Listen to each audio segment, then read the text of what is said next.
Let's turn to Matthew's Gospel, chapter 5. आइए हम मुड़ेंगे मत्ती रचित सुसमाचार उसके 5वें अध्याय की ओर। Matthew's Gospel, chapter 5, we've been looking at the Sermon on the Mount. और मत्ती रचित सुसमाचार उसका 5वां अध्याय, और हम पहाड़ी उपदेश पर मनन कर रहे हैं।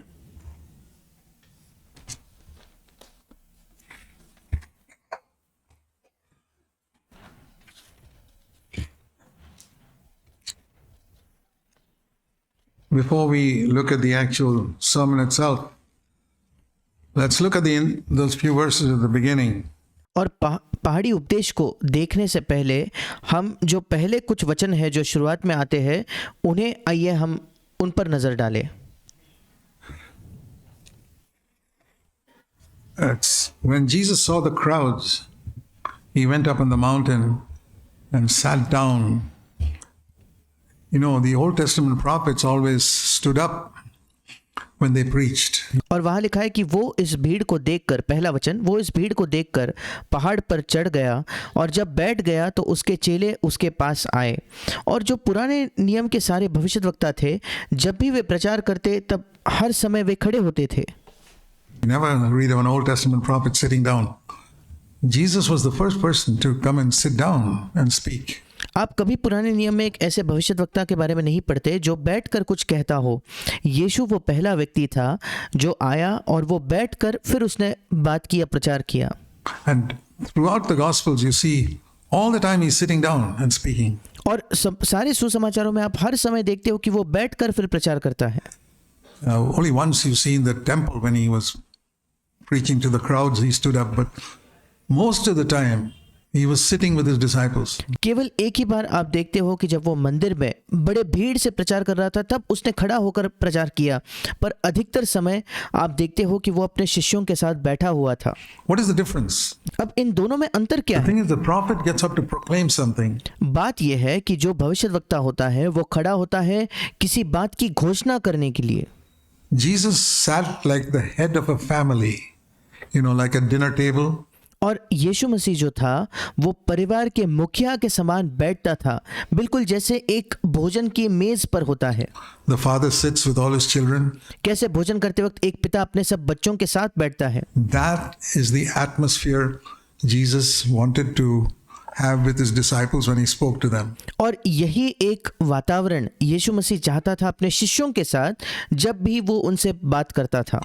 So when you read these passages of where Jesus is speaking to his disciples, imagine that you're sitting at a dinner table.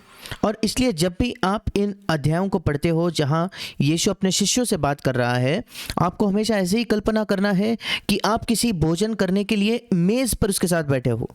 And Jesus is the head of the family sitting there and he's talking to you. और यीशु मसीह वहाँ जो परिवार का सिर है या परिवार का मुखिया है, उसी मेज पर आपके साथ बैठा है और वो आपसे बात कर रहा है। That's the way we must read these passages. इन सारे वचनों को हमें इस प्रकार से पढ़ना है। Then it'll come to us as a personal word from our Heavenly Father through the Lord Jesus. और तब ये हमारे लिए एक व्यक्तिगत या निजी वचन बनकर आएगा हमारे स्वर्गीय पिता से और प्रभु यीशु मसीह के द्वारा। And as we saw last time, he spoke to his disciples. John the Baptist had come saying, the kingdom of heaven is coming. और जैसे हमने पिछले बार भी देखा कि ये पूरा उपदेश जो है उसने अपने शिष्यों से कहा, और बपतिस्मा देने वाला यूहन्ना ये कहते हुए आया था कि स्वर्ग का राज्य आ रहा है। That's the very first thing he speaks there in verse 3. और बिल्कुल पहली चीज जो यीशु मसीह कहता है तीसरे वचन में, वो भी इसी बात का जिक्र करता है। The kingdom of heaven has come. स्वर्ग का राज्य आ चुका है। Until then they heard that the kingdom of heaven is coming. और तब तक उन्होंने केवल इतना ही सुना था कि स्वर्ग का राज्य आने वाला है। That's what John the Baptist said. और यही बपतिस्मा देने वाले यूहन्ना ने भी कहा था। And with Jesus, it had come, it finally came in fullness only on the day of Pentecost. और यीशु के साथ स्वर्ग का राज्य आ चुका था, उसके भरपूरी में, स्वर्ग का राज्य अपने भरपूरी में केवल पेंतिकोस्त के दिन पर उतरा। But he was preparing the people for the day of Pentecost. by saying, और यीशु मसीह लोगों को तैयार कर रहा था पिंतेकोस्त के दिन के लिए ये कहते हुए, if you want to possess that kingdom which John the Baptist has been preaching about, अगर आप उस राज्य को हासिल करना चाहते हो जिसका जिक्र यूहन्ना बपतिस्मा देने वाला कर रहा है या जिसका प्रचार वो कर रहा है, not everybody's going to get into it. तो यीशु कहता है हर कोई व्यक्ति उसमें प्रवेश नहीं करने वाला। And many Christians think of going to heaven when they die. और अधिकतर मसीह जो है इस बारे में सोचते हैं कि उनके मृत्यु के बाद स्वर्ग जाने के विषय में।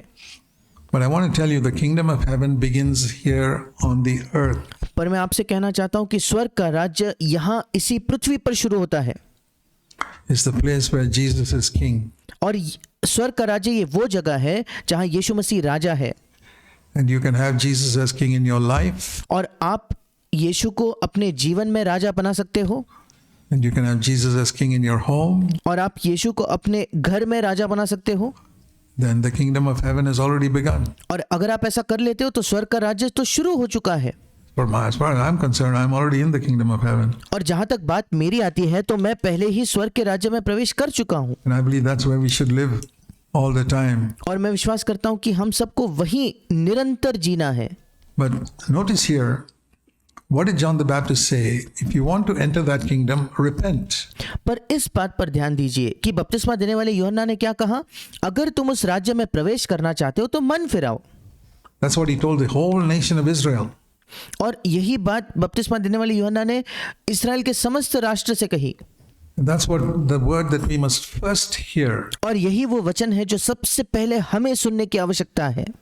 The preparation for this Sermon on the Mount is John the Baptist, और पहाड़ी उपदेश के लिए तैयारी कौन है? बपतिस्मा देने वाला यूहन्ना, who said, repent for the kingdom of heaven is coming. जिसने ये कहा कि मन फिराओ क्योंकि स्वर्ग का राज्य आता है या आ रहा है या निकट है। And that's the very first thing that Jesus speaks in verse 3. और ये बिल्कुल पहली चीज है जो यीशु मसीह भी तीसरे वचन में कहता है। The kingdom of heaven. स्वर्ग के राज्य का वो बात करता है। And that is different from what all the prophets preached in the Old Testament. और ये बिल्कुल अलग है उन सारी चीजों से जिसका प्रचार पुराने नियम में भविष्यद्वक्ता करते थे। The prophets in the Old Testament preached about a kingdom of earth. और पुराने नियम के जो भविष्यद्वक्ता थे वे एक पृथ्वी के राज्य का प्रचार किया करते थे। That means you read what God told Israel. और इसका मतलब यही है कि आप वो पढ़कर देखिए जो परमेश्वर ने इस्राएल से कहा, I'll bless you with prosperity. मैं तुम्हें समृद्ध बनाऊंगा, मैं तुम्हारा विकास करूंगा, I'll bless you with healing. मैं तुम्हें चंगाई देकर आशीषित करूंगा, All your enemies will be defeated. आपके सारे शत्रु हराए जाएंगे, You'll have plenty of money. तुम्हारे पास बहुत सारा पैसा And होगा, you'll have houses and lands and all that. और तुम्हारे पास घर होंगे, जमीन होंगी, वो सब होगा। And wherever you see believers who are looking for these things, possible some of you are looking for earthly blessings in coming to the Lord. और जब भी आप ऐसे विश्वासियों को देखते हो जो इन चीज़ों की खोज में है, इन चीज़ों की तलाश में है, शायद संभव है कि आप में से कुछ लोग प्रभु के पास इन पृथ्वी की आशीषों की खोज करने के लिए आए हो। You have to be honest and say, Lord, I'm looking for a kingdom on this earth. तब आपको ईमानदार होकर यह कहना होगा, प्रभु मैं इस पृथ्वी पर एक राज्य की खोज कर रहा हूँ। No wonder my spiritual life is so shallow. और इसमें कोई संदेह नहीं प्रभु, क्यों, कोई आश्चर्य की बात नहीं, क्यों मेरा आत्मिक जीवन इतना उथला है। No wonder I'm not making progress in my Christian life. इसमें कोई आश्चर्य ही नहीं कि मैं अपने मसीह जीवन में कोई उन्नति कर ही नहीं रहा, क्योंकि Because my main way of thinking is the Old Testament way. क्योंकि मेरा मुख्य सोचने का तरीका वो पुराने नियम का तरीका है। God will bless you. परमेश्वर आपको आशीष देगा, He'll defeat all your enemies. वो आपके सारे शत्रुओं को हरा देगा, He will bless you with prosperity. वो आपको उन्नति तरक्की से आशीषित करेगा, And He'll bless you with good health. वो आपको अच्छे स्वास्थ्य से आशीषित करेगा, And He'll bless your children and do all those things. और वो आपके बच्चों को भी आशीषित करेगा, और ये सारी चीजें आपके लिए करेगा। The only thing Christians don't want from the Old Testament is we don't want too many children. और एक ही चीज है जो मसीही लोग पुराने नियम से नहीं चाहते, और वो ये है कि हम नहीं चाहते कि हमारे बहुत ज्यादा बच्चे हो। It's a understanding of whatever is good for me, not much different from the average person in the world. और अगर हम इस बात को देखें तो मेरे लिए क्या अच्छा है इसकी समझ इस संसार के औसत व्यक्ति जिस चीज को अच्छा समझता है उसमें और इसमें ज्यादा कोई अंतर नहीं है। Repent means turn around from that way of thinking. और मन फिराव का मतलब है उस तरीके से सोच विचार करने के, उस तरीके से मन फिराओ। From which way of thinking? किस तरीके का सोच विचार या किस तरीके का दृष्टिकोण? All that was promised in the Old Testament. But वो सब जो पुराने नियम में जिसका वायदा किया हुआ था। the reason I emphasize that is because और क्यों मैं इस बात पर जोर दे रहा हूं, उसका कारण ये है, my observation is that most Christians are not seeking the kingdom of heaven. मैंने जो लोगों को देखा है उससे ये निष्कर्ष है कि अधिकतर मसीही स्वर्ग के राज्य की खोज या उसकी तलाश नहीं कर रहे। They are seeking a kingdom on this earth वे इस पृथ्वी पर किसी राज्य की खोज कर रहे हैं। of earthly blessing and prosperity for themselves and their family. वे पृथ्वी की आशीषें चाहते हैं और अपने आप के लिए और अपने परिवार के लिए पृथ्वी पर तरक्की चाहते हैं। And when they get some earthly blessing or prosperity, they say, God has blessed me. और जब वे किसी पृथ्वी के आशीष को या पृथ्वी के तरक्की को, विकास को प्राप्त कर लेते हैं तो कहते हैं देखो परमेश्वर ने मुझे आशीषित किया है। Think of the things where you have in the past also said, God has blessed my family. और आप खुद सोच कर देखिए उन चीज़ों के विषय में जो अतीत में आपको मिली हो और आपने कहा होगा कि परमेश्वर ने मुझे और मेरे परिवार को आशीषित किया है। What is it that you prime and think of? Is it because your children have become wholehearted disciples? जब आप ऐसा कहते हो तो किस बारे में आप सबसे पहले सोचते हो? क्या आप इस वजह से ये कहते हो कि आपके बच्चे पूर्ण हृदय यीशु के शिष्य बन चुके हैं? Or because you got some money in your home or a better house to live in? या आप कहते हो कि आपके घर में थोड़ा पैसा और बढ़ गया है या आपको एक बेहतर घर मिल चुका है रहने के लिए? What is the primary thing that comes to our mind? And you find that how far even our way of thinking, even though we become Christians. I'm not saying that God doesn't give us good house and a job and bless our children with health and all that. और हम वो प्राथमिक चीज कौन सी है जो हमारे मन में आती है, और इससे आपको पता चलता है कि कितने दूर हमारे सोचने का तरीका आ चुका है, इसके बावजूद कि हम मसीही बन गए हैं। अब मैं ये नहीं कह रहा कि परमेश्वर हमें एक अच्छा घर नहीं देगा, नौकरी नहीं देगा, हमारे बच्चों को आशीषित नहीं करेगा स्वास्थ्य से या उन सारी चीजों के विषय It's all में, there. ये सब तो है। But we have to see those things as seek the kingdom of God first and these other things get added on. पर हमें इस बात को देखना है कि हमें पहले इन सारे बातों की खोज करनी है और फिर ये सारी चीजें हमारे लिए केवल जोड़ दी जाती है या उसके साथ मिला दी जाती है। Those are not the things we're seeking. They ये वो चीजें नहीं है जिनको हम खोज रहे हैं, get added on. ये तो जिस चीज को हम खोजते हैं उसके साथ साथ हमें मिल जाती है। So are you looking for those things which are added on? और अब बात यह है कि क्या आप उन चीजों की खोज में हो जो चीजें आप में केवल जोड़ दी जाती है, As primary? या उन्हीं चीजों को आप प्राथमिक समझ बैठे हो क्या, Or you're seeking the kingdom of heaven first? That's या आप सबसे पहले परमेश्वर के राज्य की खोज कर रहे हैं। why that word of John the Baptist saying repent. इसी वजह से बपतिस्मा देने वाले यूहन्ना ने उस शब्द का इस्तेमाल किया, मन फिराओ। Repent means turn 180 degrees. मन फिराओ का मतलब है 180 डिग्री पीछे मुड़ो। In the military, we had a command which said about turn. और मिलिट्री में जब हम सेना में थे तो एक हमें आज्ञा दी जाती थी पीछे मुड़, Where you turned 180 degrees and looked in exactly the opposite direction to which you were. And that's और 180 डिग्री पीछे मुड़ने का मतलब था कि आप 180 डिग्री पीछे घूम के आप जहां देख रहे थे उसके बिल्कुल विपरीत दिशा में देखते हुए खड़े होते हो। to me the best example of the meaning of repent. और मेरे लिए मन फिराव का सबसे अच्छा उदाहरण यही है, About turn from पीछे मुड़ो। where you were facing all this time. और इतने देर कहाँ तुम मुंह लगाए हुए थे, कहाँ तुम्हारी दृष्टि लगाए हुए थे, वहां से पीछे मुड़ो And turn around to look at the kingdom of heaven. So और पीछे मुड़कर स्वर्ग के राज्य को there देखिए। has to be a turning around if we want to see the kingdom of heaven. और अगर आप स्वर्ग का राज्य देखना चाहते हो तो ये पीछे मुड़ना आपके अंदर होना चाहिए, Otherwise we'll never attain to it. अगर नहीं तो हम कभी इस तक नहीं पहुंच पाएंगे। The other thing I want to mention is this gospel of what I call the gospel of the kingdom. एक और चीज जिसको मैं जिक्र करना चाहता हूँ वो ये है, ये जो सुसमाचार है जिसे मैं कहता हूँ राज्य का सुसमाचार। Jesus spoke about it in Matthew 24. If you यीशु ने इसके बारे में बात की मत्ती उसके 24 अध्याय turn में, for a moment, and that has relevance for our time in which we are living.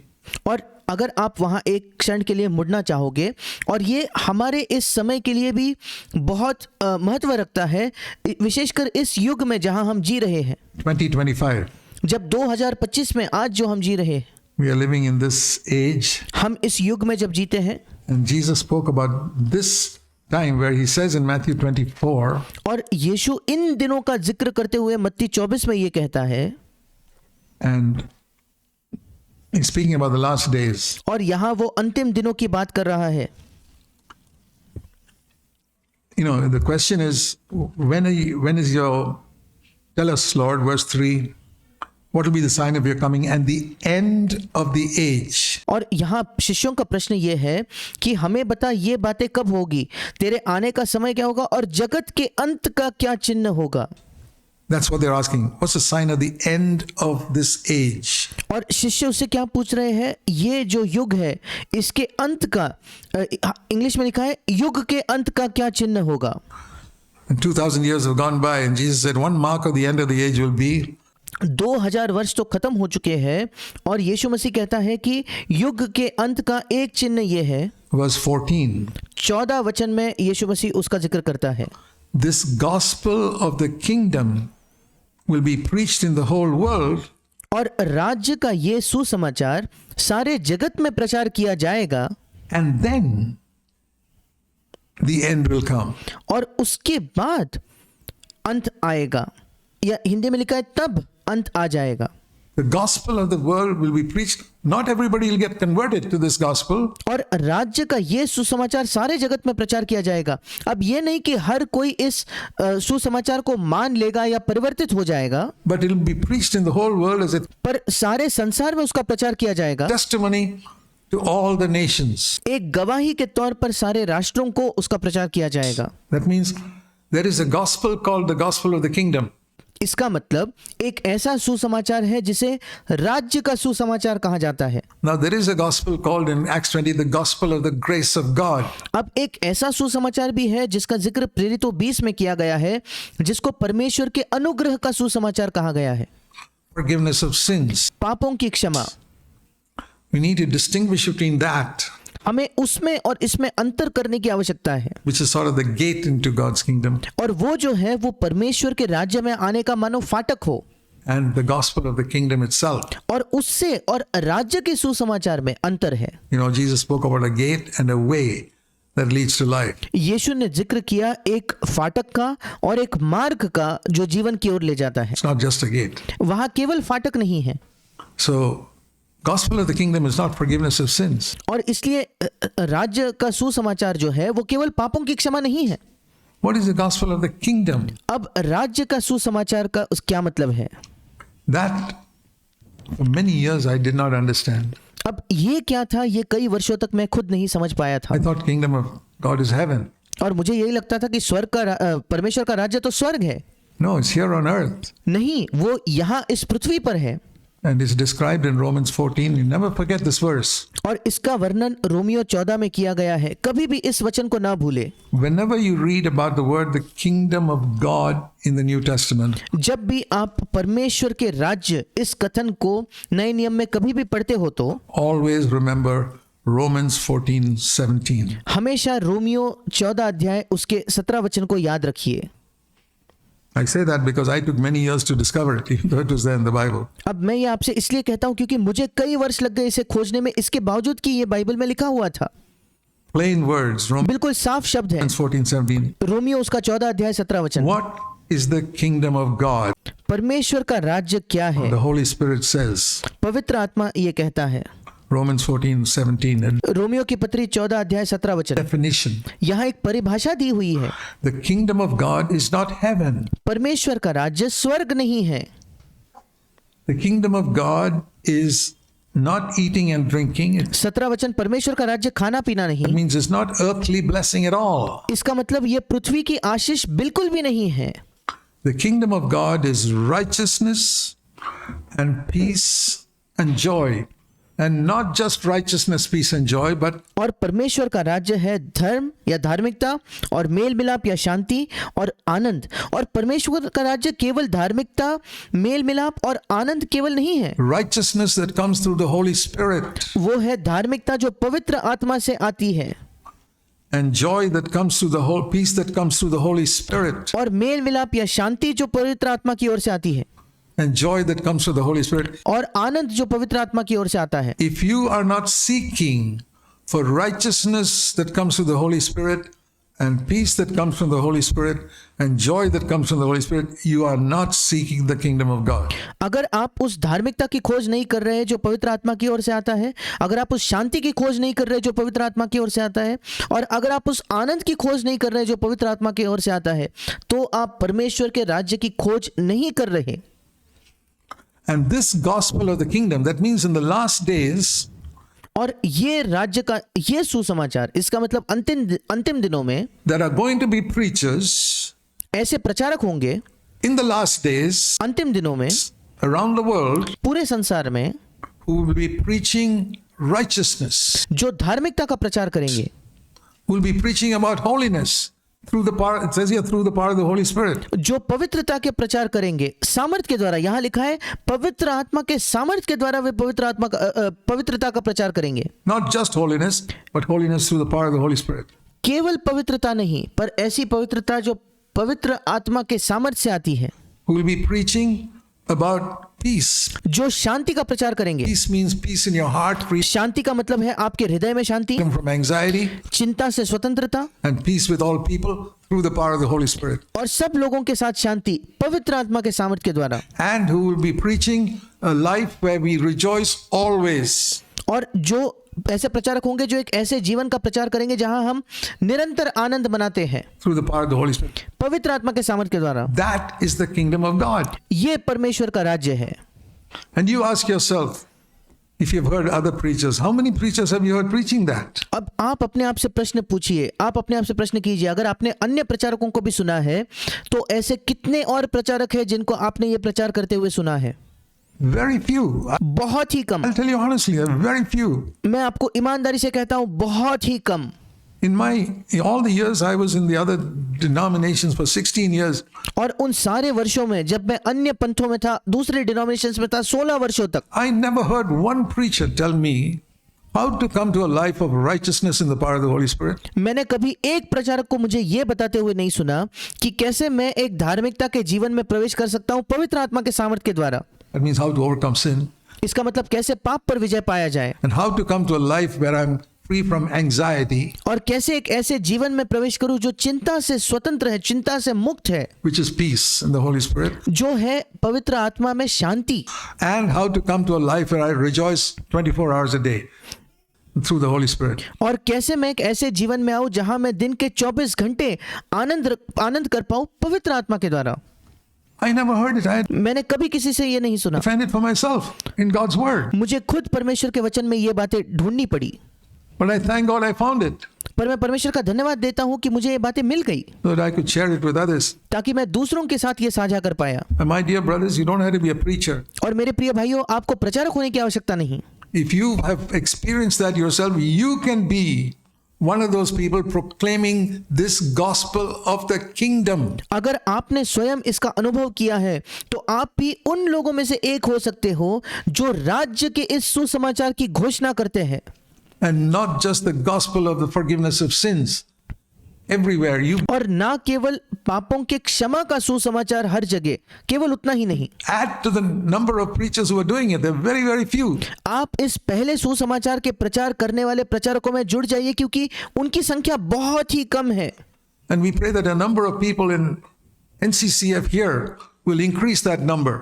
और हम विश्वास करते हैं, हम प्रार्थना करते हैं कि कई लोग जो यहाँ इस NCCF कलीसिया में बैठे हैं वो उस संख्या में और बढ़ाई लाए, उस संख्या में जोड़ दे Days to come. आने वाले दिनों में। Of people who will share with others. You may not have to be you don't have to be a preacher up in the pulpit. जो आने वाले दिनों में इसको दूसरों से साझा करे। अब आपको ये सब साझा करने के लिए एक प्रचारक होने की जरूरत नहीं जो सामने पुलपिट में खड़ा होता है। But when you meet a believer whom you know, who's born again, पर जब आप एक किसी विश्वासी से मिलते हो जिसे आप जानते हो कि जिसका नया जन्म हो चुका है, ask him if he's heard the gospel of the kingdom. आप उससे पूछिए कि क्या उसने इस राज्य का सुसमाचार सुना है कि नहीं।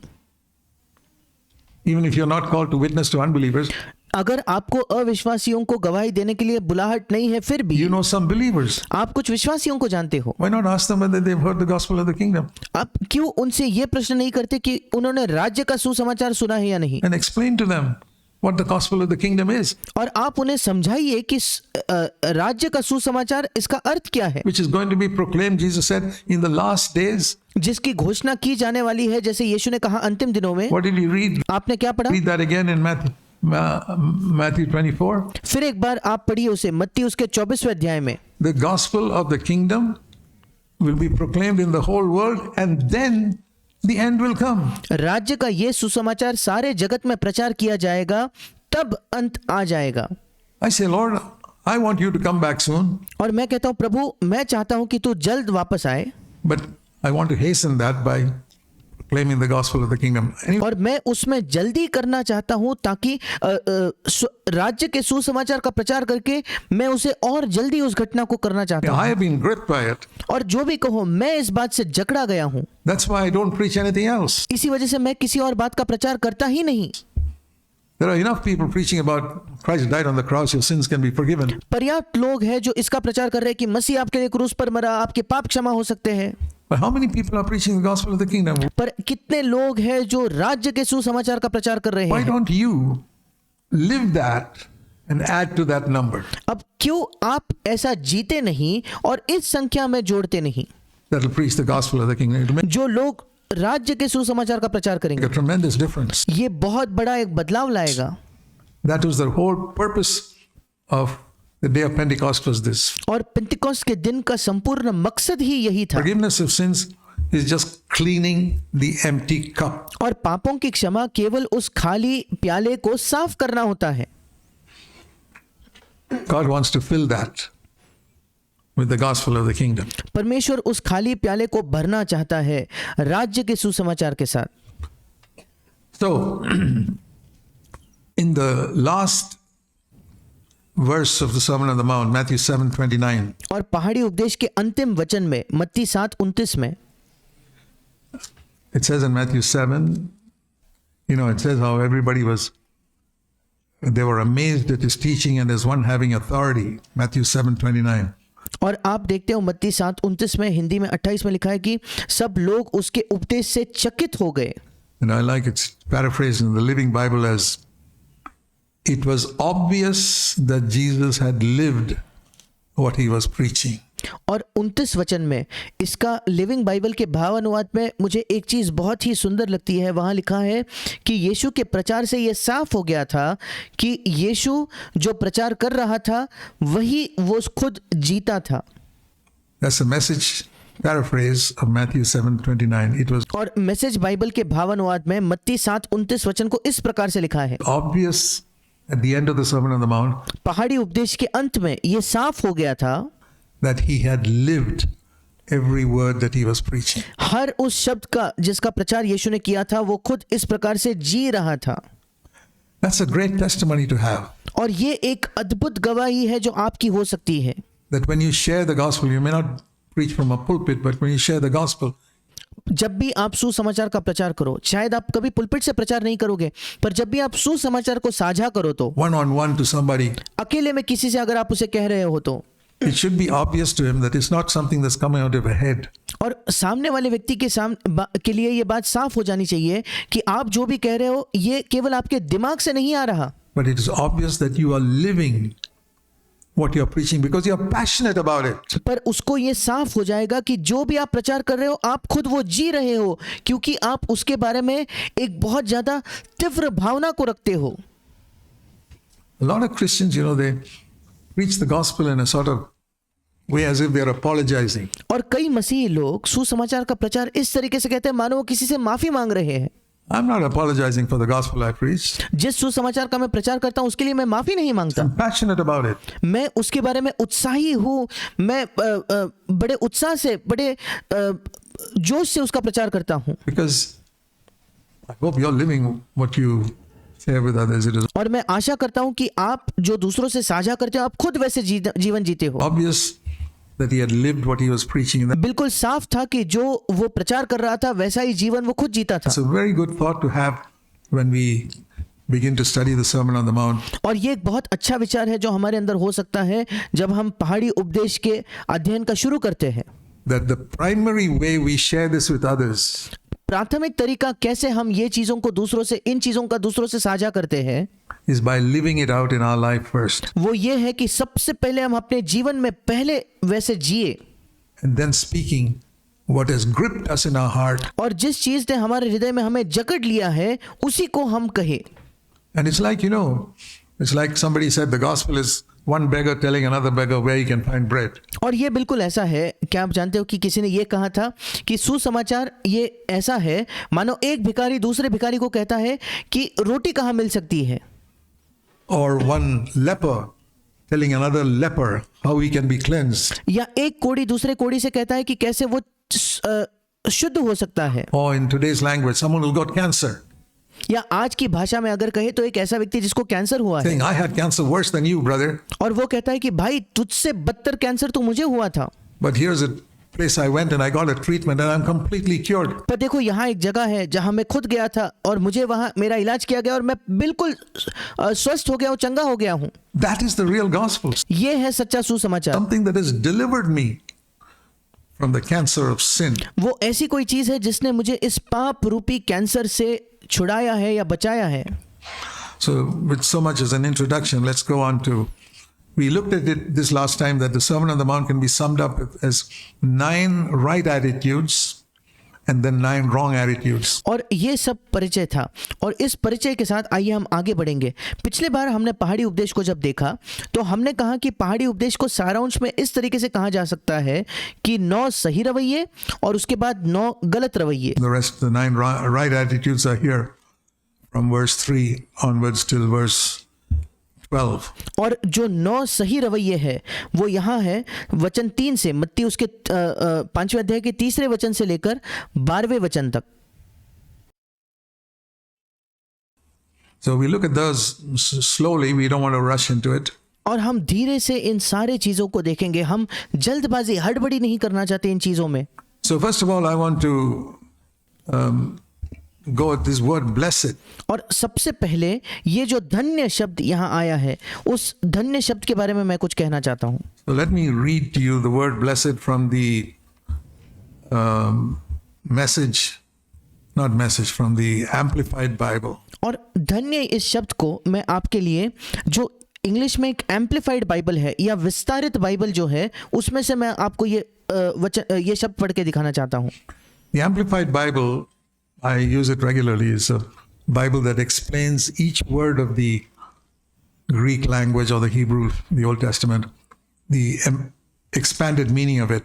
और ये जो एम्पलीफाइड बाइबल है इंग्लिश में, मैं इसका इस्तेमाल कई बार अक्सर करता हूँ क्योंकि यूनानी भाषा और इब्री भाषा जो पुराने नियम में इस्तेमाल की जाती है, इन दोनों भाषाओं का बड़े विस्तार से अर्थ वो हर शब्द का बताते हैं। And these are the translations of the word blessed. और धन्य इस शब्द के ये सारे अनुवाद है। That comes so many times in these verse 3 to 11. और मैं ये इसलिए कह रहा हूँ क्योंकि 3 से लेकर 11 वचन तक कई बार यही शब्द बार आता है। Blessed, blessed, blessed, blessed, blessed. धन्य है वो, धन्य है वो, धन्य है वो, धन्य है वो, कई बार ये आता है। So the Amplified says, to blessed means spiritually prosperous. और इसलिए एम्पलीफाइड बाइबल कहता है कि धन्य का मतलब ये है आत्मिक रूप से समृद्ध, spiritually happy, आत्मिक रूप से खुश, and spiritually to be admired, और आत्मिक रूप से जिसकी प्रशंसा की जा सकती है, प्रशंसनीय, and forgiven, और जिसको क्षमा किया गया है, refreshed by God's grace, परमेश्वर की कृपा से जो तरोताजा किया गया है, परमेश्वर के अनुग्रह से जो तरोताजा किया गया है, inwardly peaceful. These are all the meanings of blessed. जो अंदरूनी रूप से बिल्कुल शांत है या शांति उसमें है, ये सारे धन्य शब्द के अर्थ है।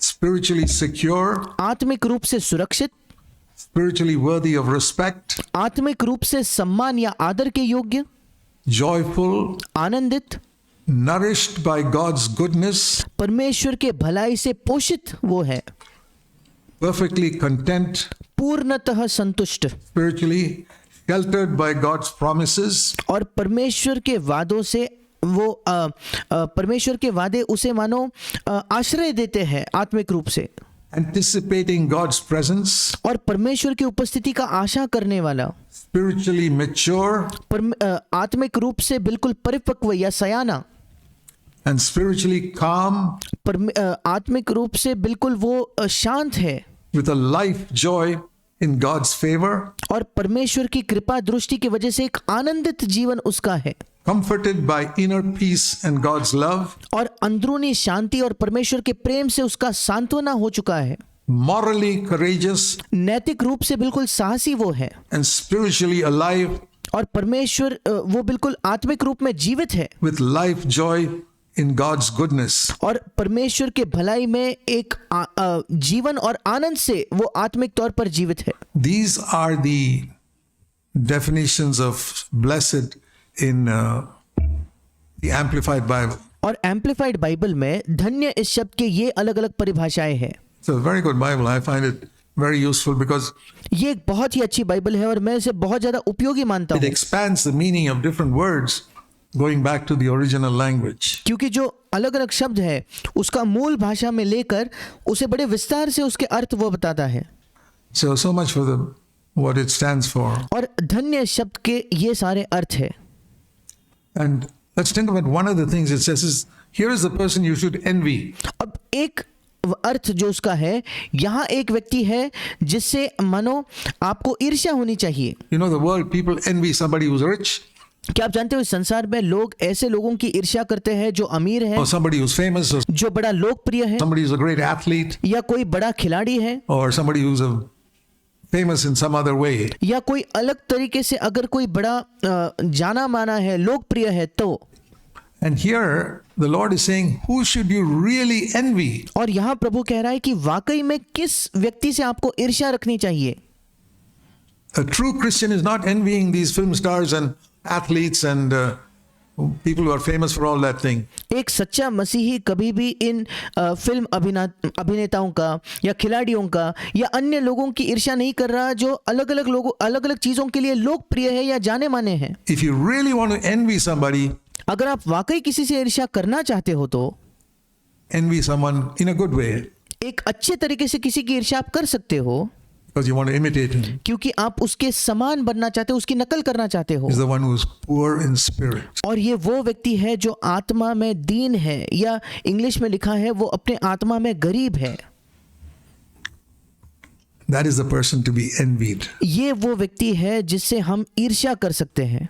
So we need to ask ourselves, do we have the right values? और हमें अपने आप से प्रश्न करने की जरूरत है कि क्या हमारे पास सही मूल्य है या नहीं। We've called ourselves believers for so long. और लंबे अरसे से हम अपने आप को विश्वासी कह रहे हैं।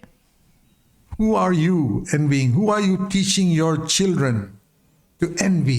किस व्यक्ति की आप ईर्ष्या करते हो? आप अपने बच्चों को क्या सिखा रहे हो? किस व्यक्ति से ईर्ष्या रखनी चाहिए? Envy in the right way. That means I want to be like that. सही तरीके से ईर्ष्या रखना, ईर्ष्या का सही मतलब मैं उस वैसा बनना चाहता हूं। You know, in the world they want to be like some great athlete or some great basketball player or some Olympic champion. क्या आप जानते हो कि संसार में लोग हमेशा एक महान खिलाड़ी के समान बनना चाहते हैं, या कोई महान बास्केटबॉल का खिलाड़ी है वैसा बनना चाहते हैं, या कोई व्यक्ति जो ओलंपिक्स में चैंपियन रहा है, जीत चुका है, उसके समान बनना चाहते हैं। And in the world they want to be like some millionaire or some businessman or something like that. और संसार में वो एक करोड़पति के समान या कोई बड़े व्यापारी के समान या ऐसा कुछ बनना चाहते हैं। As a believer, who are you really wanting to be like? एक विश्वासी होने के नाते आप वाकई में किसके समान बनना चाहते हो? Envy in the right type of way. सही तरीके से ईर्ष्या। Not, and a lot of women envy someone who's very pretty. और कई स्त्री है जो दूसरों से ईर्ष्या रखते हैं एक ऐसे स्त्री से जो बहुत सुंदर दिखती हो। They try all types of means to make themselves look pretty. और वो सब प्रकार के जरिए अपनाते हैं जिससे वो अपने आप को और सुंदर बना पाए। You know, using all types of methods and things they do to their face. और हर अलग अलग प्रकार के तौर तरीके अपनाकर अपने मुख को कुछ चीजें वो कर लेते हैं To try and make themselves pretty and attractive. ताकि वे अपने आप को और सुंदर और आकर्षक बना पाए। If you're a married woman, let me tell you, you need to be pretty and attractive only to your husband. अगर आप एक विवाहित स्त्री हो तो मैं आपको बताना चाहता हूं, आपको सुंदर और आकर्षक केवल और केवल अपने पति के नजरों में ही बनना है। Full stop. बस खत्म हुआ, Period. उतना ही। You should not try to be attractive to somebody else. किसी भी और व्यक्ति के प्रति आपको आकर्षक दिखने की आवश्यकता नहीं है या कोशिश करने की जरूरत नहीं है। Your husband thinks you're attractive, that's enough. अगर आपका पति आपको आकर्षक समझता है बस उतना ही वो पर्याप्त है। Let the whole world think you're ugly. पूरा संसार आपको बहुत ही बुरा दिखने वाला क्यों ना समझे, Good. ठीक है, वो अच्छा है। So the people we should be envying are the one who was poor in spirit. और जिन लोगों की हमें ईर्ष्या करनी चाहिए वो लोग हैं जो आत्मा में, जो मन में दीन है, या इंग्लिश में लिखा है आत्मा में गरीब है। It's the very first thing that Jesus said. ये बिल्कुल पहली चीज है जो यीशु ने कही। And we can compare, when Jesus used human examples like salt of the earth and light of the world. और हम भी समझने के लिए इसकी तुलना कर सकते हैं। आप जानते हो कैसे यीशु ने मनुष्य के मानवीय उदाहरणों का इस्तेमाल किया, जैसे इस संसार का नमक या जगत की ज्योति। So to understand poor in spirit, let's see what poor in the worldly sense, poor in a human way. और इसलिए मन में दीन या आत्मा में गरीब होने के लिए आइए हम ये समझने की कोशिश करें कि सांसारिक रूप में एक मनुष्य जब गरीब होता है तो क्या, या मानवीय तौर तरीकों से जो गरीब है उसका क्या। A poor beggar, for example, is उदाहरण के लिए एक गरीब भिखारी, poor in an earthly way. हम कहते हैं कि वो पृथ्वी के मामले में वो गरीब है। He has to beg for his survival. और वो अपने जीवन के लिए उसे भीख मांगनी पड़ती है। So the spiritually poor person, the one who's poor in spirit, और जो आत्मिक तौर पर गरीब है ये वो है जो अपने आत्मा में गरीब है। is just like that beggar asks for money. ये बिल्कुल ऐसा है जैसे वो भिखारी पैसे के लिए मांगता है। I go to God and ask for wisdom. मैं परमेश्वर के पास जाकर बुद्धि मांगता हूँ। And in India we have the example of beggars who come to our gate. और भारत में हमारे पास एक उदाहरण है कैसे भिखारी हमारे घर के फाटकों के पास आते हैं। Houses have got gates and they come knock at the gate. और घरों में फाटक होते हैं, वे फाटकों पर आकर खटखटाते हैं। And they wait till you give them some money. और वे इंतजार करेंगे जब तक आप उन्हें थोड़ा पैसा न दे दो। And you give them something, they'll और फिर आप उन्हें दे देते be हो। back tomorrow. अगले दिन फिर वो लौट आएंगे। They say, sir, can you give me some? And you say, hey, I gave you something yesterday. और फिर वो कहते हैं, श्रीमान आप मुझे कुछ दे सकते हो क्या? और आप कहते हो, अरे कल ही तो मैंने तुम्हें कुछ दिया था। Sir, that was just enough for yesterday's food. I've और फिर वो कहेगा वो तो केवल कल के भोजन के लिए पर्याप्त था, finished. वो तो खत्म हो चुका। And I'm back again. मैं फिर एक बार आपके पास लौट आया हूँ I'll come again tomorrow. और कल मैं फिर से लौट आऊंगा। That's how these beggars come in और ये भिखारी ऐसे ही आते हैं India, भारत day में, after day after day. दिन प्रतिदिन। And I've learned something from them. और उनसे मैंने कुछ सीखा है। And what I've learned is और मैंने उनसे ये सीखा है, what the book of Proverbs tells me to learn. और ये वही है जो नीति वचन की पुस्तक मुझसे कहती है जो मुझे सीखना है। In Proverbs chapter 8, this is poor in spirit. नीति वचन की पुस्तक उसका 8वां अध्याय, ये है मन में दीन होना, या जैसे इंग्लिश में लिखा है आत्मा में गरीब होना। I'm trying to learn poor in spirit from poor in earthly terms, a beggar. मैं आत्मा में दीन या आत्मा में गरीब होना, पृथ्वी के तौर तरीकों में गरीब होना, या एक भिखारी से समझने की कोशिश कर रहा हूँ। How is the man who's poor in spirit? वो व्यक्ति कैसा होता है जो आत्मा में दीन है या आत्मा में गरीब है। I go to God's gate every day. मैं परमेश्वर के फाटक पर प्रतिदिन जाता हूँ। Like that beggar comes to my gate asking for money. जैसे वो भिखारी मेरे फाटक पर आता है पैसा मांगते हुए, And he's run out of money. और उसके पैसे खत्म हो चुके हैं। What I gave him one day is finished. जो मैंने उसे दिया वो एक दिन में खत्म हो गया। He's got to come back. He doesn't have enough for 2 days. उसको वापस आना ही पड़ेगा, उसके पास 2 दिनों के लिए पर्याप्त नहीं है। That's how I got to come back to God. वैसे ही मुझे परमेश्वर के पास वापस आना होगा Every day. प्रतिदिन। That is a poor in spirit. वही है मन में दीन होना या आत्मा में गरीब होना। So turn with me to Proverbs chapter 8. और मेरे साथ निकालिए नीति वचन की पुस्तक उसका 8वां अध्याय। This is the Old Testament equivalent of what Jesus said. और जो यीशु ने कहा उसी के बराबर सा एक वचन ये पुराने नियम से है। Here is the man poor in spirit. यहाँ एक व्यक्ति है जो आत्मा में दीन है, मन में दीन या आत्मा में गरीब है। Proverbs 8 verse 34. Blessed नीति वचन उसका 8वां अध्याय 34 वचन। are the poor in spirit. धन्य है वो जो आत्मा में दीन है। What is that? अब ये आत्मा में दीन होना, मन में दीन होना का क्या मतलब है? Proverbs 84. The नीति वचन 8:34। man who listens to me like the beggar watching daily at my gates. वो मनुष्य जो मेरी सुनता बिल्कुल उस भिखारी के समान मेरी डेवड़ी पर, मेरे फाटक पर प्रतिदिन खड़ा रहता Waiting at my doorposts. और मेरे द्वारों के खंभों के पास दृष्टि लगाए रहता है। That's exactly how the beggars come to the gates in India. बिल्कुल ऐसे ही भिखारी भारत में घर के फाटक पर आते हैं And to the door. और दरवाजे पर आते हैं And they plead, please help me, because it's a matter of survival for them. और वे विनती करते हुए कहते हैं कृपया मेरी सहायता कीजिए। क्यों? क्योंकि उनके लिए तो ये जीवित रहने की बात If है। they don't get something, they'll die. They अगर उन्हें कुछ नहीं मिलेगा तो वे मर don't जाएंगे। have food. उनके पास खाना नहीं है, They are desperate. वे बिल्कुल आतुर है। That is how I must go to the Lord if I'm बिल्कुल ऐसे ही मुझे प्रभु के पास जाना है। poor in spirit, अगर मैं आत्मा में दीन हूँ, आत्मा में गरीब हूँ तो, seeking not for money, और पैसे की खोज करते हुए नहीं but for wisdom. बल्कि बुद्धि की खोज करते हुए। Blessed is the man who listens to me. The धन्य है वो पुरुष जो मुझे सुनता है। whole of Proverbs 8 is about wisdom. और पूरा नीतिवचन 8वां अध्याय जो है वो बुद्धि के बारे में है। Who seeks for wisdom, जो बुद्धि की खोज करता है, watching daily. What about what I gave you yesterday? जो प्रतिदिन वहां दृष्टि लगाए हुए खड़ा रहता है। अब उसका क्या जो मैंने तुम्हें कल दिया And the है? beggar says, Sir, that was finished yesterday. भिखारी कहेगा श्रीमान वो तो कल ही खत्म हो गया, I need something for today. मुझे आज के लिए कुछ चाहिए। To seek God for wisdom like that, that is why I say before you get out of bed early in the morning while you're still in bed, begin by talking to the Lord, even if it's only 5 minutes. और परमेश्वर को बुद्धि के लिए इस तरीके से खोजना है हमें। इसी वजह से मैं कहता हूं जब आप बिस्तर से बाहर निकलते हो उससे पहले बहुत सुबह भोर को जब आप बिस्तर में ही हो परमेश्वर से बात करने के द्वारा अपने दिन को शुरू कीजिए, यद्यपि कि वो केवल 5 मिनट क्यों ना हो। The beggar doesn't stay more than 5 minutes at the gate, और वो जो भिखारी है वो 5 मिनट से ज्यादा उस फाटक पर नहीं खड़ा होता, but he'll wait there. He'll stay 1 hour if you don't give him something. पर वो वही इंतजार करेगा और वो 1 घंटा भी रुकेगा अगर आप उसे कुछ नहीं दोगे तो।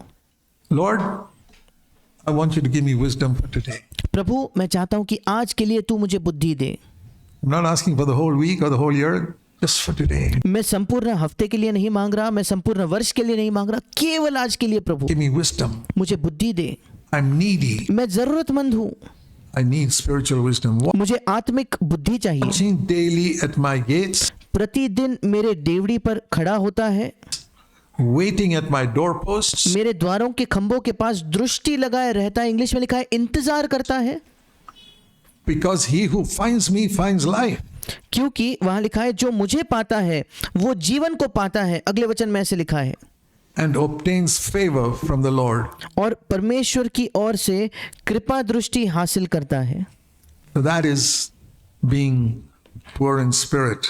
और यही मतलब है आत्मा में दीन होने के बारे में। And we can say when it says blessed are the poor in spirit, for theirs the kingdom of heaven. The kingdom of heaven can be compared to a massive mansion.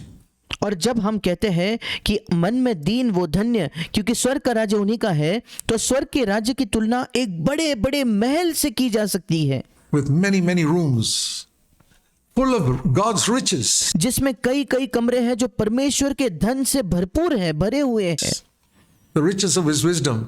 उसके बुद्धि के जो धन है उससे। And poor in spirit is the master key that opens every door. और मन में दीन होना या आत्मा में गरीब होना ये एक मास्टर की, एक मास्टर कुंजी या सर्व कुंजी के समान है जो हर एक दरवाजे को खोलती है।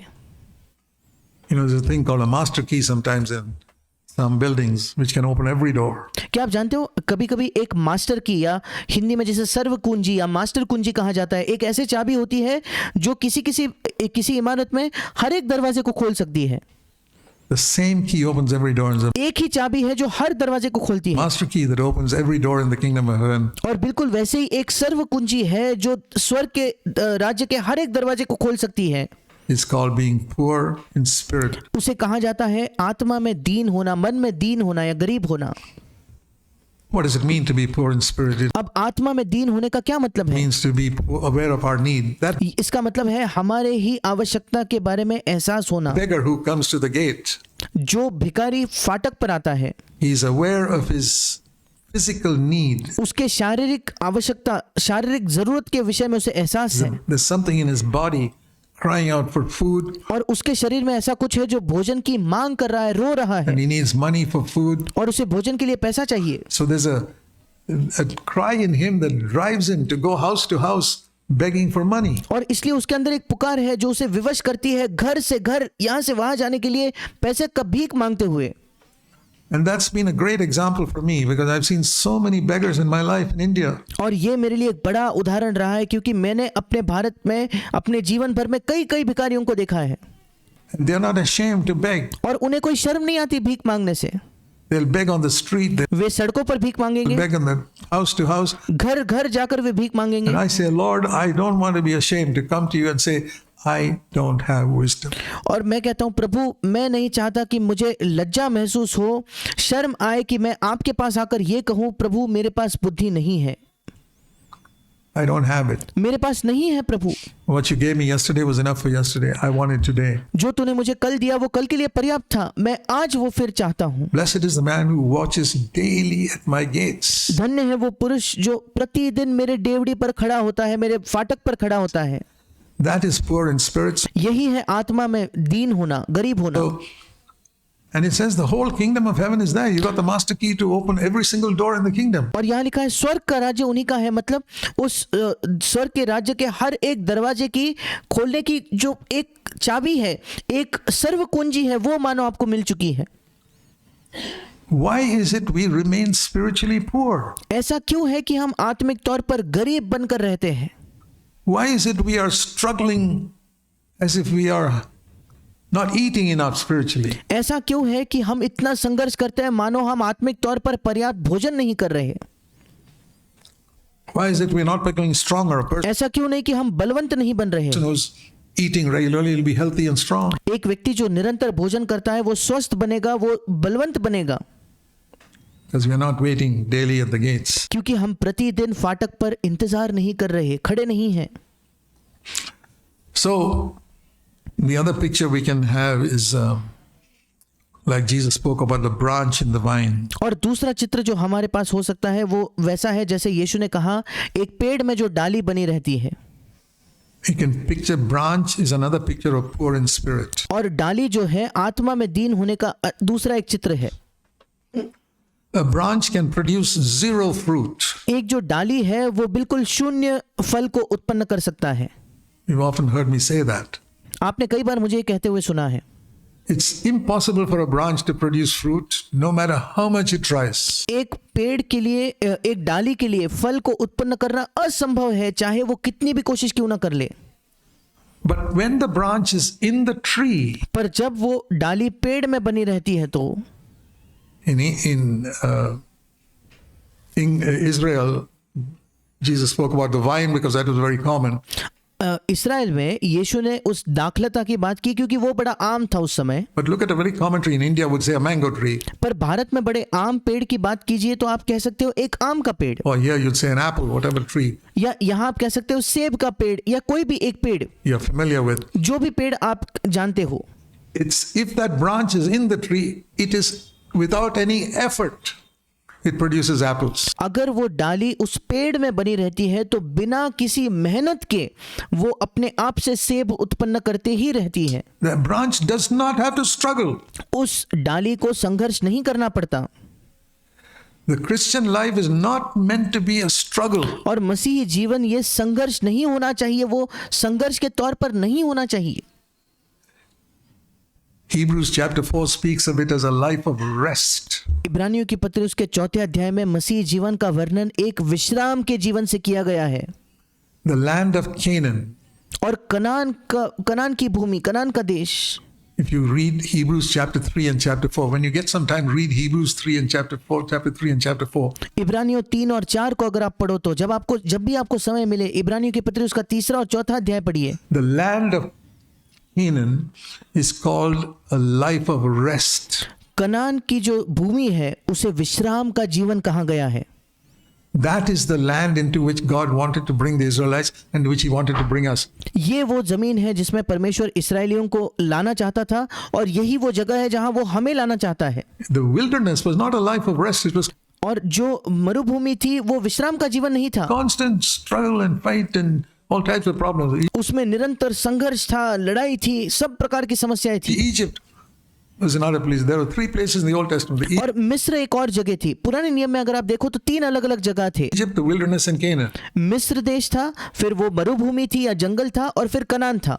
Egypt is unconverted. और मिस्र मतलब वो समय जब हमारा नया जन्म नहीं होता, Then they get converted, put the blood on the door of the lamb. There's the blood of Christ. और फिर उनका नया जन्म होता है क्योंकि वो उस लहू को अपने घर पर, अपने दरवाजे पर लगाते हैं। वो मसीह के लहू को दर्शाता है। Come through the Red Sea, picture of baptism. फिर वो लाल समुद्र से होकर आते हैं, ये बपतिस्मा का एक चित्र है। And then come out and the Holy Spirit leads them. और फिर वे बाहर आते हैं और पवित्र आत्मा उन्हें चलाता है। But they wandered in the wilderness. पर वे जंगल में ही भटकते This is रहे। the picture of most believers. ये अधिकतर विश्वासियों का चित्र है। They are born again. उनका नया जन्म हुआ है, Blood of Christ has cleansed them. मसीह के लहू ने उन्हें शुद्ध किया They है, have taken water baptism. उन्होंने पानी का बपतिस्मा लिया है, They have received the Holy Spirit. उन्होंने पवित्र आत्मा को स्वीकार किया है। Then they are wandering in the wilderness forever and ever. और फिर वो जंगल में, मरुभूमि में निरंतर वही भटक रहे हैं। Uncertain, उनको कोई निश्चितता नहीं है, not victorious. वे विजयी नहीं है। That means they have not entered into the land. इसका मतलब वे उस भूमि में प्रवेश उन्होंने नहीं किया है। They have not come to a life of rest. इसका मतलब विश्राम के जीवन में उन्होंने प्रवेश नहीं किया है।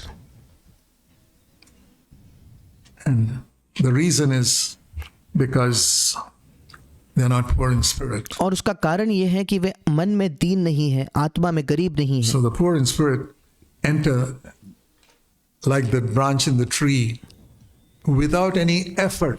और आत्मा में दीन या आत्मा में गरीब वो होते हैं जो प्रवेश ऐसे करते हैं जैसे उस पेड़ के अंदर की जो डाली है, बिना किसी मेहनत की। The sap flows from the tree into the branch. और वो जो पोषण तत्व होते हैं वो सारे पेड़ से लेकर उस डाली में बहकर आते हैं। So poor in spirit, as far as the branch is concerned, is the branch saying, I can do nothing. और जब बात आती है आत्मा में दीन होने की, आत्मा में गरीब होने की डाली के संदर्भ में, उसका मतलब यह है कि वो डाली कहती है कि मैं अपने आप से कुछ नहीं कर सकती। Not just saying it as a theory that we have learned in some church to say, oh, I got to say, yes, I have learned, I have learned. Well, that और ये केवल इसे एक किताबी ज्ञान की तरफ नहीं कहना कि हमने किसी कलीसिया में सीख लिया है, हाँ मुझे कहना होगा क्योंकि मैं सीख गया हूं इसलिए मैं कह रहा हूं। proof of that will be इसका सबूत ये होगा that you'll be cast upon the Lord all the time. निरंतर आप प्रभु पर मानो अपने आप को पूर्ण तौर पर डालते जाओगे। You'll be all the time even though you don't actually pray. और हर समय चाहे आप वास्तविकता में प्रार्थना कर नहीं रहे हो, फिर भी You'll have a spirit of prayer, which is आपके अंदर प्रार्थना की एक आत्मा होगी। a spirit of dependence on the Lord. और आत्मा, प्रार्थना की आत्मा मतलब प्रभु पर निर्भर होने की एक आत्मा। That means as soon as some problem arises, the first thing you think is go to the Lord. इसका मतलब जैसे ही कोई समस्या आती है, पहली चीज जो आप करते हो आप प्रभु के पास जाते हो। I believe that should be how our life should be. और मैं विश्वास करता हूँ कि इसी प्रकार का हमारा जीवन होना चाहिए। Somebody's sick at home. The first thing I should do is I got to go to the Lord. और अगर घर पर कोई बीमार है तो पहली चीज जो मुझे करनी है, मुझे प्रभु के पास जाना है। Before I go to the doctor, by all means go to the doctor. Doctor के पास जाने से पहले हर उस बिल्कुल आप डॉक्टर के पास जाइए, बेशक उसके पास जाइए, But before I go to the doctor, I go to the Lord. पर डॉक्टर के पास जाने से पहले भी मैं प्रभु के पास जाता हूँ। Because I see my ultimate solution for everything in life is in Jesus Christ, my Lord. क्योंकि मैं देखता हूँ कि आखिरकार मेरे जीवन के हर एक चीज का जो अंतिम हल है वो प्रभु यीशु में है, जो मेरा प्रभु है And my Heavenly Father. और उसी के साथ साथ मेरे स्वर्गीय पिता में वो है। I want to ask you, my brothers and sisters, let us develop that poverty of spirit. और मैं आपसे पूछना चाहता हूं मेरे भाइयों और बहनों कि आइए हम इस मन के दीनता को, आत्मा की गरीबी को विकसित करें। That like the branch that says, I can do nothing. बिल्कुल उस डाली के समान जो कहती है कि मैं कुछ नहीं कर सकती। But if I'm in the tree, there'll be no limit to the number of apples that will come through me. पर अगर मैं पेड़ में हूं तो कोई सीमा ही नहीं है कि मेरे द्वारा कितने सेब उत्पन्न होंगे। And you see that other branch full of apples. और जब आप उस दूसरे डाली को देखते हो जो सेब से भरा हुआ है, लदा हुआ है, What did it do? उसने क्या किया? It just remained in the tree helplessly. वो केवल असहाय होकर उस पेड़ में बना रहा। That is the secret of the Christian life. मसीही जीवन का यही रहस्य है। poverty of spirit. मन की दीनता, आत्मा की गरीबी। I am poor spiritually. आत्मिक तौर पर मैं गरीब हूँ, I cannot produce anything. मैं कुछ भी उत्पन्न नहीं कर सकता। And I'll tell you another thing, और मैं और चीज आपको कहता हूँ which you've also heard me say. जो आपने मुझे कहते हुए सुना है। The branch that has the maximum fruit is the one that bends, hangs down low. जिस डाली में सबसे ज्यादा फल लदा हुआ होता है वही वो डाली होती है जो झुक जाती है और जो नीचे बिल्कुल जमीन के नीचे टंगी हुई होती है। The humblest believers are those who produce the maximum fruit. जो सबसे नम्र विश्वासी है वे ही है जो अधिकतर फल को उत्पन्न करेंगे। The proud believers are the branches that are so erect. Why do they stand erect? Because there's no fruit in और जो घमंडी विश्वासी है ये वो डालियां है जो बिल्कुल सीधे खड़े हैं। क्यों वो सीधे खड़े हैं? क्योंकि उनके अंदर कोई फल नहीं है, their life. उनके जीवन में कोई फल नहीं है। The more fruit that comes, the branch hangs down more and more and more and more. जितना ज्यादा फल आएगा उतनी डाली नीचे नीचे नीचे झुकती जाएगी। Fruit still hangs down more. अधिक और उससे भी अधिक फल आ गया और नीचे वो झुकेगी। This is the mark of spiritual growth. और आत्मिक उन्नति का यही चिन्ह है। The more fruit there is in your life, the more humble you will be. जितना फल आपके जीवन में होगा उतने अधिक नम्र आप होंगे। It's the less fruit you have in your life, you're proud and arrogant and you want to show that you're better than others. जितना कम फल आपके जीवन में होगा उतना ही आप घमंडी रहोगे, आप बढ़ाई करोगे और आप दूसरों को ये दिखाने की कोशिश करोगे कि आप दूसरों से बेहतर हो। There are a lot of values that you've got all wrong and crooked. और कई हमारे मूल्य है जो आपके बिल्कुल गलत है और जो बिल्कुल टेढ़े मेढ़े है। And can be straightened up if we come to the Sermon on the Mount और ये सारे मूल्य सीधे किए जा सकते हैं अगर आप पहाड़ी उपदेश की ओर आओ तो। and ask the Lord to show us the right way. और अगर आप प्रभु से मांगो कि वो हमें सही मार्ग दिखाए तो। Okay? That's something for you to meditate on for 1 week. अब ये कुछ है जिस पर आप मनन कर सकते हो आने वाले 1 सप्ताह तक। I pray that you'll get something out of it. मैं प्रार्थना करता हूँ कि आपको इससे कुछ मिले And I want to think about it more myself. I don't और मैं स्वयं इसके बारे में और सोचना चाहता हूँ। believe I ever come to the end of learning poverty of spirit. मैं विश्वास नहीं करता मैं कभी मन की दीनता या आत्मा की गरीबी को पूर्ण तौर पर सीख गया हूँ और वो खत्म हो चुका है, ऐसा मैं नहीं विश्वास करता। Let's pray. Heavenly आइए हम प्रार्थना करेंगे। Father, स्वर्गीय पिता, please help us to absorb some of the things we heard this morning. कृपया हमारी सहायता कर कि कुछ चीजें जो इस सुबह हमने सीखी उसे हम हमारे अंदर उसे स्वीकार कर पाए This afternoon, इस दोपहर के समय। we pray it'll come to our hearts and produce fruit. और हम प्रार्थना करते कि वो हमारे हृदयों में आएगा और फल उत्पन्न करेगा। We ask in Jesus' name. हम यीशु के नाम से मांगते हैं, आमीन।